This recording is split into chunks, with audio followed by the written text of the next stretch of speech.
Hey, what's going on, everybody? Hope you're doing well. Dominic Wendell, your realtor here, and I have my good friend Jordan Adler here. He is actually one of the guys that I met at MenaceCon. It was an event I went to about a little over a month ago. He was one of the speakers, and his message was so powerful. He's the author of two books, Beach Money and Better Than Beach Money, and he has his own publishing company as well. He helps people get more business by getting more referral business and making sure clients are keep coming back.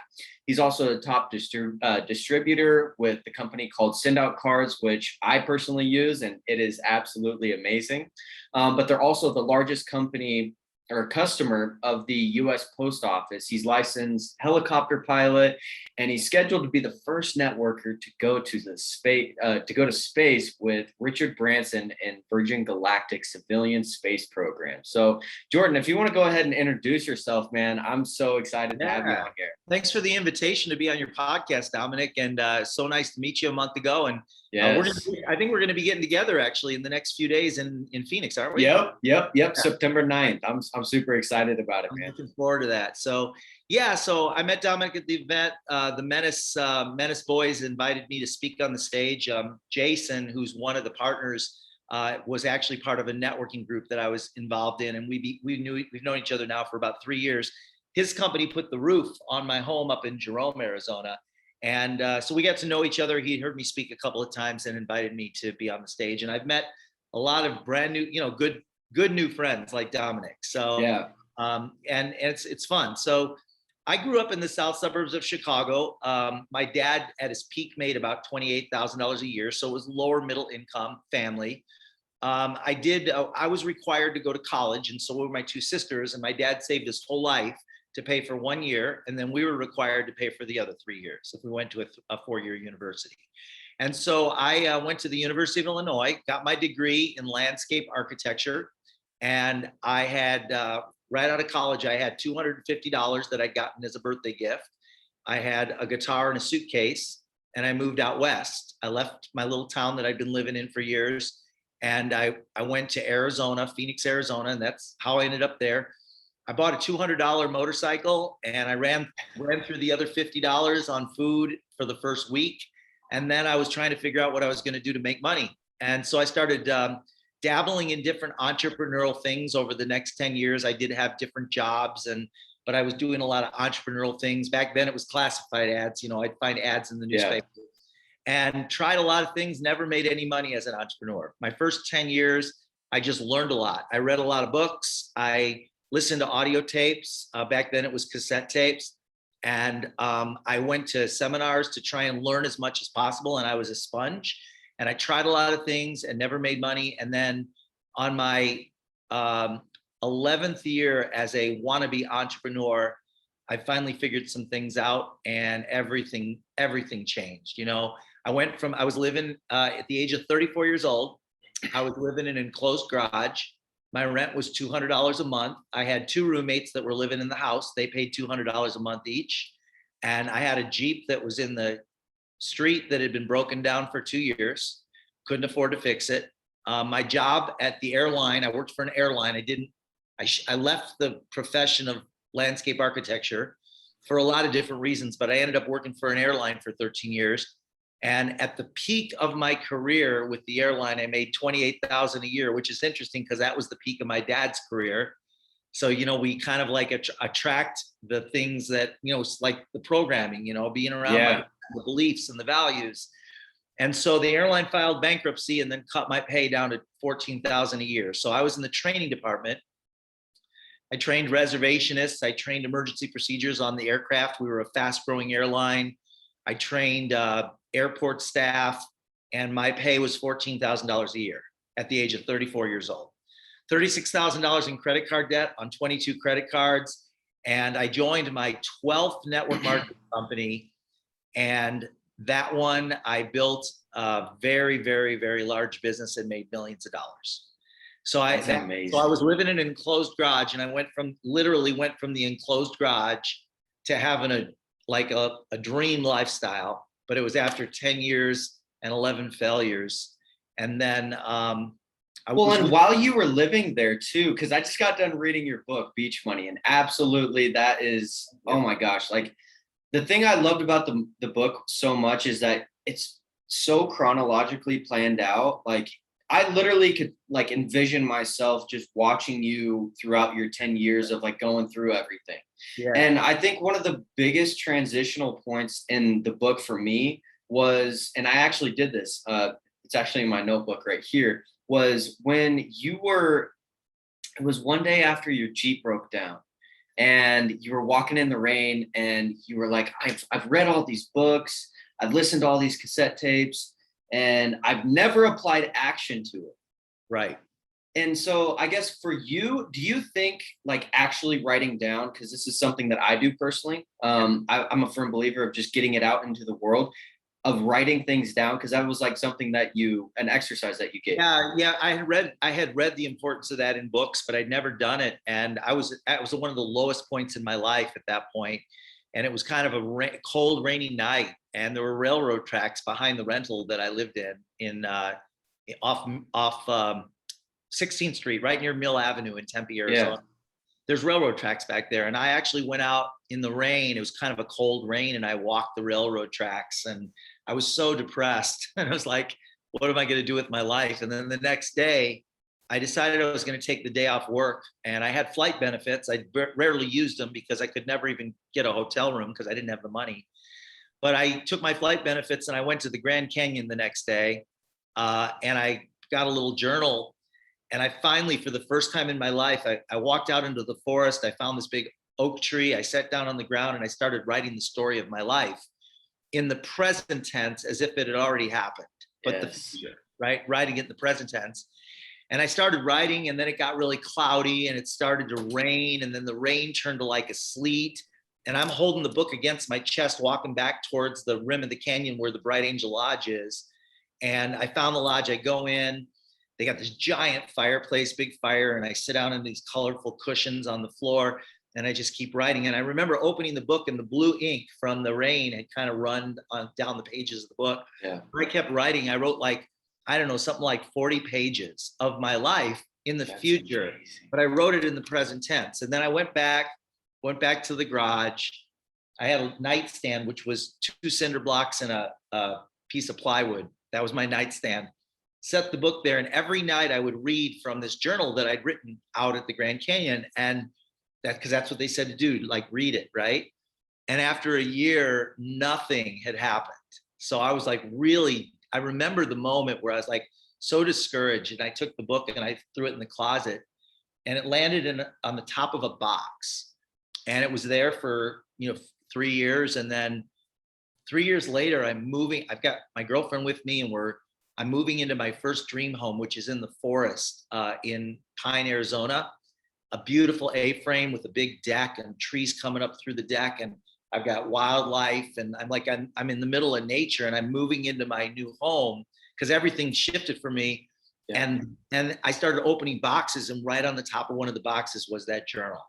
And it had been 3 years since I looked at it, and I opened it and I looked inside and I started going through page by page by page, and like everything that I'd written down that day at the Grand Canyon had happened. Everything. It was like it gave me goosebumps, And so I learned some things, and so I've been doing that ever since. And that was 30 years ago, right? Probably 30 years ago.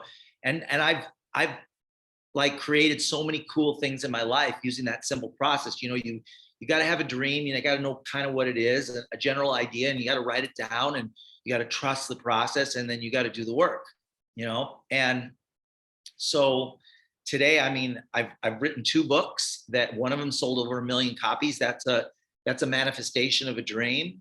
I'm a licensed helicopter pilot today. That's a manifestation of a dream. I'm in Richard Branson's Virgin Galactic Civilian Space Program. So I'm scheduled to go to space, and I've had many, many, many hours, probably over 100 hours, just personal time with Richard Branson on his island. I'm going back there in February to spend a week with him. Yeah. And so there's lots of things in my life today. I'm a world traveler. I wasn't a world traveler back then. I'm a world traveler today. I just got back from the south of France and the south. I was in the French and Italian Riviera with a group of 50 entrepreneurs on a yacht for a week. And So yeah, What do so you, I live an unbelievable lifestyle today, but it's yeah. a lot different than it was when I first started. So like when you were going through, I guess, some of your very low points, what was it that kept you going? Like, Yeah. especially when it was hard not seeing necessarily the light at the end of the tunnel. Like, what Well, was the it? truth is, being human, we all go through periods of time in our life Yeah. which are really hard. Where the future looks dark, it looks bleak. And the truth is, there's times where you're just shut down and you're paralyzed and you don't know, you don't feel resourceful and you don't feel like doing anything. And sometimes you have to just go through that. Like I remember I've had a number, part of being a human and also being an entrepreneur at even another level is you're going to go through like radical ups and downs. Yeah. And there's really no how-to manual. Like you can read books on how to do it, but Yeah. I will tell you this: the kind of the general principles of getting through that are first to do everything you can to refocus on your dream. Like go, and sometimes that's hard when you're in it. It's Mhm. really hard when you're in it, and it's hard to. You lose faith, you lose belief that it's still possible for you. Yeah. Like if you're imagine you're a real estate broker and your number one guy that's doing 80% of the business in your office leaves and goes somewhere else. That's devastating for a real estate office, right? Yeah. And sometimes you go like, man, I worked so hard with that guy. I've been working with him for years. We're friends. And now he's going off to that kicks you in the butt. It knocks you down. It kicks you in the knees and knocks you down, and Yeah. the people that do well though in business on the long term, they don't quit when things get tough.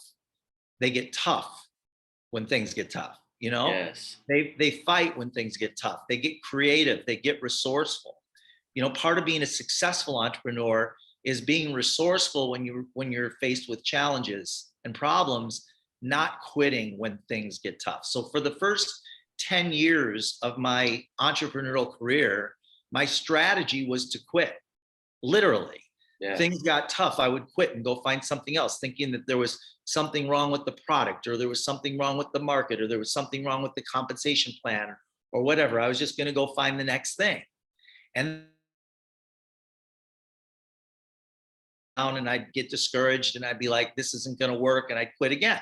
And that's what probably 9 out of 10 people do. And that's why 9 out of 10 people are never financially free. Yeah. But getting financially free really means not so much making your decisions based on what you're feeling, but making your decisions based on what you're committed to.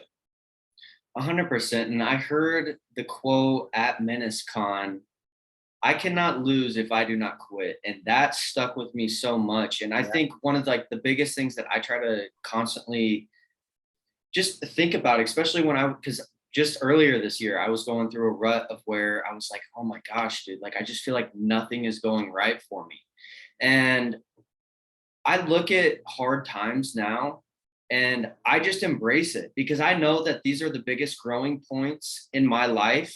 And like if I play this out correctly and I just don't quit, like how long can you stay in the game until it starts to finally play in your favor? And I think once I established that mindset and stopped playing the victim mentality of everything of like, oh, this stuff is happening to me. No, it's happening for me. So I can grow to be able to get over these challenges, to be able to solve these problems. And I think that was like one of the biggest things that I've taken away and really just tried to express myself about is being an example, being, I think one of the biggest things with being with the Menace Boys has taught me to be an example, like be an example for not just yourself, but also for society. There's so many people out there that need to hear the story that you have to tell, and you're being selfish by holding that in.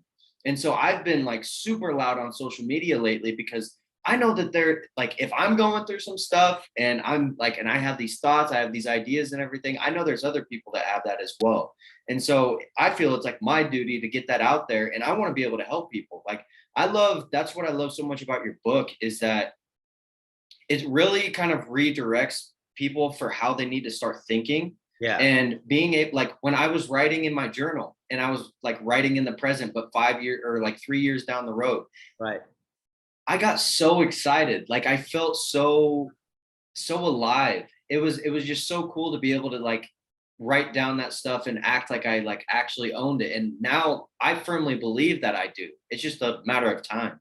Yeah, yeah. The book was like, I had been writing, I had been taking lessons that I was learning on my journey. My journey's been a long journey, right? Yeah. It wasn't a straight line. It wasn't a straight path. And so I would write down notes and then I would share them on a Monday night. We used to call, they weren't called podcasts back then. We were doing conference calls, but every Monday night I'd do a conference call Yeah. and I would share what I learned on the journey, right? And then one day I'm like, this needs to be a book. And so I put all these stories together and then came up with the title Beach Money because it says it all. I love it. Yeah. And then it really caught on, like the book really, people started telling it's in 30 languages. It's all over the world. The physical book. It's all over the world. Amazing. Yeah. So, but what was, yeah, go ahead. yeah, like with, I guess, what's your mission now? So like because after reading your book and everything, your biggest thing was like financial freedom. Now that and like once you did finally hit that financial freedom mark, what were like your goals after that? Yeah. Like how did your mindset switch? Well, it's just helping more people. It's really just, I'm a dream broker. That's what I do. I'm a dream broker. So I'm going to do things to plant a seed in other people that will help them to see things that they don't see now in life. So like I think I told this story at the Meniscon event. I have a home in the mountains in Jerome, Arizona, which is about 2 hours from Phoenix. And it's an old mining town and it's 4 levels. And it's right on the side of the mountain. And a hummingbird, I was getting ready to leave for a couple of weeks and a hummingbird flew into my living room and went straight over to this big picture window. And it was flying against the window. And hummingbirds are so fast, you can't catch them. And there's a door that's like wide open right in front of this hummingbird, but he can't see it because he's so focused on going out towards the window, right? And he can see his dream on the other side of that glass, but he has to go around. He can't go through there. And in his struggle to succeed, he's going to ultimately end up dead on the windowsill. I was getting ready to leave, and I didn't want to leave because I knew he would end up dead on the windowsill. It took me 2 hours to finally get him. I had to actually, he got tired, and I finally carried him off, and he flew off. But the point is that that's what most people do. Most people are so focused in one direction, and they think that's the right way because that's the only thing they know. And they literally squelch their life out trying to escape in a way that isn't going to work.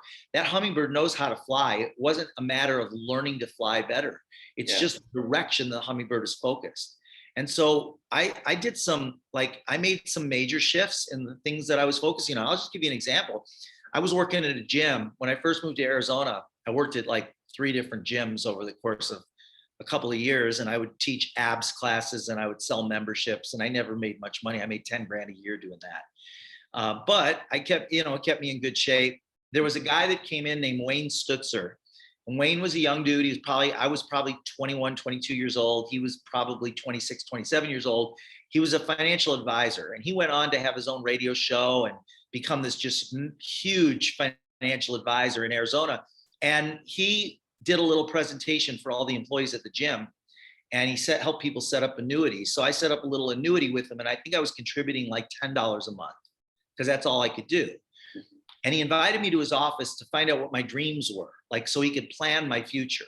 And I'm not kidding you, at the age of 21 years old, when I was about your age, I told him that my dream was to have a paid off double wide and have enough food that I could live for 3 years if I needed to. That was my dream. That's as big as I could dream back then. Yeah. And today, because of the people I hang out with, the things that I read, the opportunities that I see all around me, my dreams are obviously much bigger today. 100%. So to answer your question, like, what am I doing this for? Like, okay, so my book, Beach Money, 100% of the profits from that book for the past 14 years has gone to an organization called Kiva. And Kiva, have you heard of Kiva? I haven't heard of it, no. Yeah, Kiva.org. Kiva is the largest micro lending organization in the world. For many years, Beach Money was the number one out of 1 million contributors. We were the number one contributor out of 1 million. So 100% of the profits go to Kiva. And what they do is if you go to their website, there's hundreds of entrepreneurs in developing third world countries. And these are places where they don't even have shoes. Like somebody wants to start a farm stand and they need $100, or somebody wants to become a seamstress in their village in South America and they need $200 to start it. And then they pay the money back and we reloan it back out. So through the sale of beach money, I've helped thousands, tens of thousands of entrepreneurs start businesses all over the world. That's amazing. And so that's one thing. And then I'm involved in another project called Project 10K. And I think that Menace might get involved in this too. I'm not sure. We're doing some meetings right now, some pretty cool meetings. But this organization is starting 10,000 tech companies in 10 years. We're launching, scaling, and selling 10,000 tech companies in 10 years. And so what I'm all about helping entrepreneurs believe in and live their dreams, whatever that is. If somebody has an idea for a technology product that they want to get launched, they've got that dream, it's going to solve a big problem, to help them navigate that through a project that I'm involved in. So there's things like that. Like I'm just looking at ways that I can help more people. No, oh my gosh, that's so amazing. And I think that's one of the coolest things about, especially kind of how I've grown up, was I never really had a super big father figure, big brother type of person in my life that kind of helped guide me through, making good decisions and all of that stuff. I had sports, and that was probably the biggest thing that had more self-discipline within myself, and having coaches. I think that was probably one of the big things. But I think now just constantly surrounding myself with like-minded people of where I want to go, because eventually my dream is to speak on stage and do similar to what you're doing, is tell people what they're actually able to be, what they can accomplish. Give them opportunity to be able to go make something amazing. Because I heard this, I think it was actually in Ed Milet's book, or it might have been your book. It's where you throw a rock in the pond and then I might have implied that. I don't think that story's in my book. But the ripple effect. Yes, the ripple effect. And the way that I look at it is, if I'm able to impact somebody's life and it ends up ripple affecting, and then they go out and change something and do something absolutely amazing. Maybe they're the second Elon Musk or something. Right. But that's the thing that I want to be able to pay that forward. The information that people pay forward to me. I'm super grateful to just be around you. Honestly, it's just super cool to be able to do this stuff with you. And I think one of the best things that anybody could possibly do for themselves is just constantly surround yourself with people that are far better than you. Yeah. And I don't ever try to ask for anything. I want to be able to come from a place of value, because then that's when, I know you're super busy. That's the biggest thing. Let me share something about that since you brought it up. So when you start having a little bit of success, you get everybody. It happens for most people at some point where they start to feel like they know everything, where you're not really in the growth mode anymore. You're kind of I know my job now. I know what I need to do, and they don't need to learn any. And I got to that point where I was I became the expert. I wrote the book and I've got success in business. So I kind of became the expert. And when you're in that space, it's really easy to fall back into a place of, I know everything, right? So when somebody's talking to you, you're thinking, well, you want to answer because you know the answer, right? Yeah. I figured something out. It's nothing. It's like what you're saying. It's about 4 months ago, I realized I saw this in myself. I had never really noticed it before, but I saw it. It's I know everything and I don't need to learn. Even though I go to the events and I sit in the front and I take notes and I say I'm learning, but one day I just declared, you know what? I don't know anything. It was just the truth. None of us know anything. Yeah. Yeah. So we know a sliver of a sliver of a sliver of what's possible out there. And everyone you meet, regardless of their lease in life, they have something that they can teach you. Everybody. 100%. Oh my gosh. Yes. And so I just declared about 4 months ago, and my life busted open at a level that I can't even describe. There's so much going on right now because I just personally declared, I don't know anything. I'm going to learn. And I start asking everybody, give me your advice. Let me show you what I'm up to. You tell me what you would do if you were me. And what that does is it makes them think, because it puts them into a resourceful place mentally, which is good. Yeah. And also I've got hundreds of pages, like hundreds in the last 4 months, pages of notes from people, meeting with people now, and I'm learning and I'm growing and I'm doing things that I have never done before in my life. I'm like forging new, like I'm uncovering new opportunities and going places I've never gone before. And so anybody can do that at any point. You can be 21 years old, you can be 40 years old, wherever you are. It doesn't matter if you're green and you're just getting started in your career, or if you've been around doing this for a really long time. What if you just said, you know what, I don't know anything, I want to learn. Give me your 100%. advice. Let me show you what I'm up to, and start meeting new people. So what I'm doing 3 things now. I'm looking for advice and ideas. I'm looking for introductions, and I'm looking for possible collaboration. Let's do it together. I love That's that. three of the most powerful words that you can adopt and use is let's do this together. So You're gonna have to send me over that in a text message. I love that. Well, and like just to piggyback off of that, one of the best things that I've heard and that I've like embraced into my life is to be able to become a great leader, you have to become a great follower. yeah. And you have to constantly be willing to learn and just be okay with not knowing everything. And like I think the analogy that goes, you never want to be the smartest guy in the room. I Right. firmly believe that, because you just have so much more to learn. And then once you are, and actually I read it in Ed's book about having your inner circle, how your inner circle constantly changes. Like Yeah. the 5 people that you talk to is like the center of your bullseye board. And, like once those people stop adding value to your life, that's okay to let them go. Like Yeah. it doesn't mean you have to completely let them out of your life, but it's okay to move them from this spot to this spot. Yeah. And like with you, what do you feel was like the big transitioning point in your business to where, like, was it the networking? Was it the collaboration? Yeah, there were a few defining moments, all right, Yeah. that changed everything. And I'm going to share one of them with you. And it kind of relates to real estate a little bit. Okay. So if I met this guy named Russ Devan. Russ was a multimillionaire. He's younger. He had a little baby. He lived in this big, beautiful home in Scottsdale. And I met him. We never went into business together, but he invited me into his home. This was a turning point for me. I'd never made money in business before. And I asked him for his ideas and advice. And he said, Jordan, in the business of recruiting, it doesn't matter if you're talking about real estate, financial planning, insurance, or network marketing. He said, if you're a real estate broker, there's a certain number of people you need to recruit as realtors to find one that's going to make $100,000 a year. This was in your book. Yes, I remember this. Yeah. So he said this about insurance brokers as well. And network marketers. He said, you've got to be prepared to recruit 20 to 30 people. And he said, in real estate, if you're a broker, if you asked a real estate broker at any agency, any company, how many agents do you need to recruit to find one that'll make $100,000 a year? They'll tell you about 50 to find one. A third of the realtors that you hire will never sell a single home, and they paid $2,000 or $3,000 to get their license and took all the tests, and they never sell a single home. A third of them will sell 1 home a year.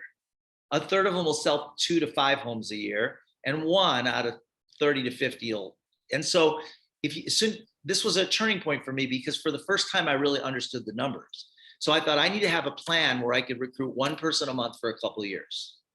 If I could recruit 1 a month for a couple of years, keep my job, do it on the side, develop a little part-time income. But then if I could find 1 out of 24 months, right?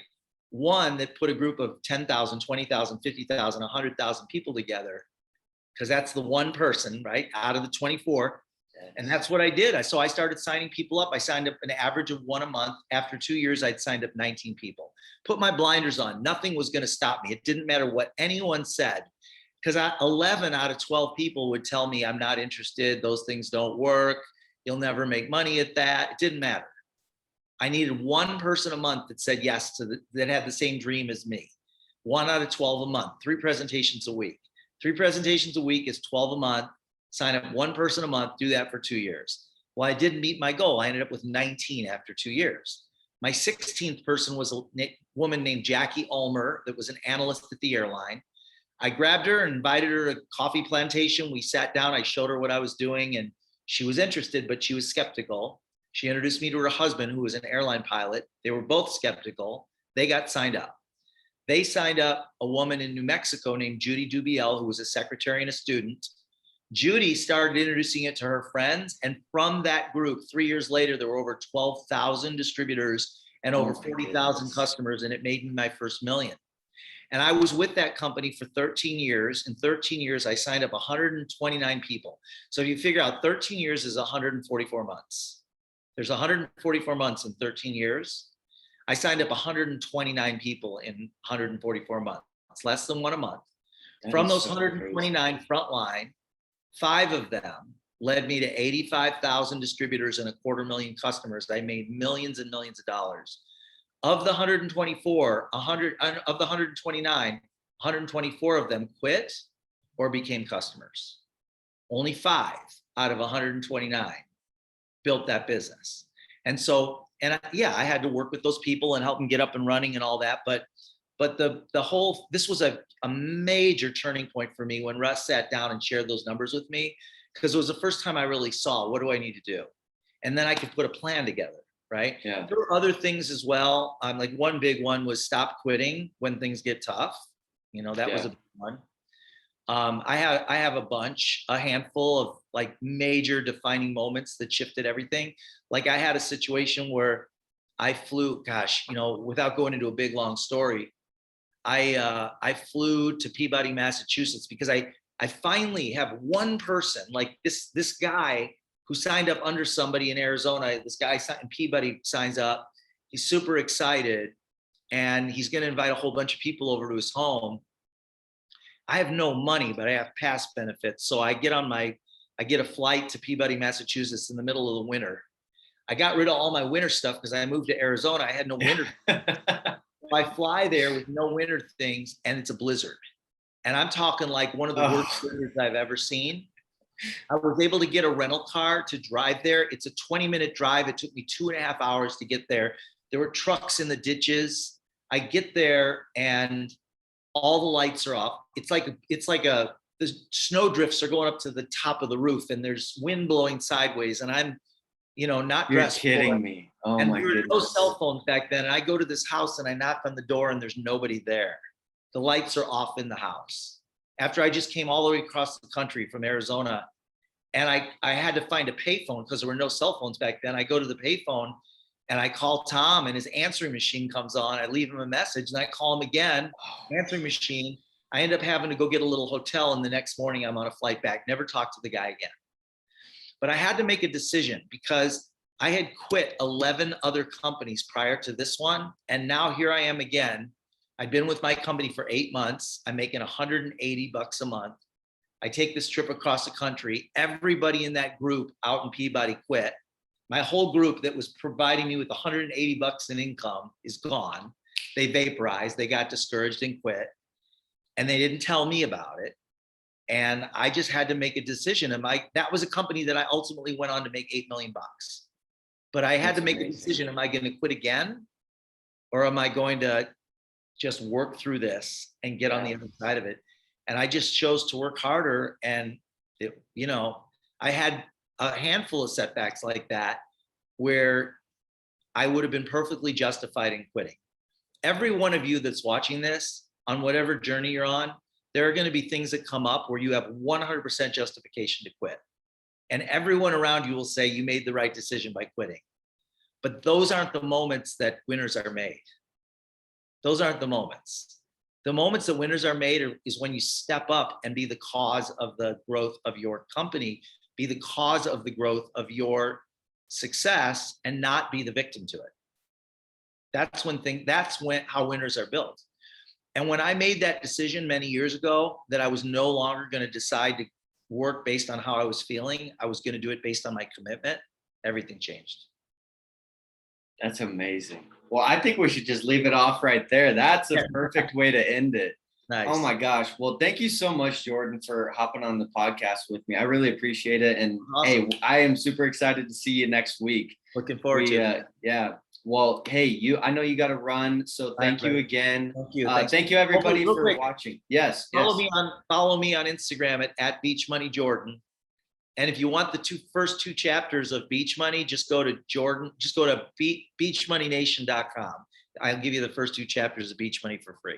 Make sure you check out his book as well, Beach Money, and then Better Than Beach Money. Better Than Beach Money is my next one, but he also just came out with his cigars as well, the Beach Money cigars. So, oh my gosh, best smoke of your life, seriously. So good. So good. Awesome. Well, thank you so much, Jordan. I appreciate it, and have a good one, everybody. Bye, everybody. Thank you.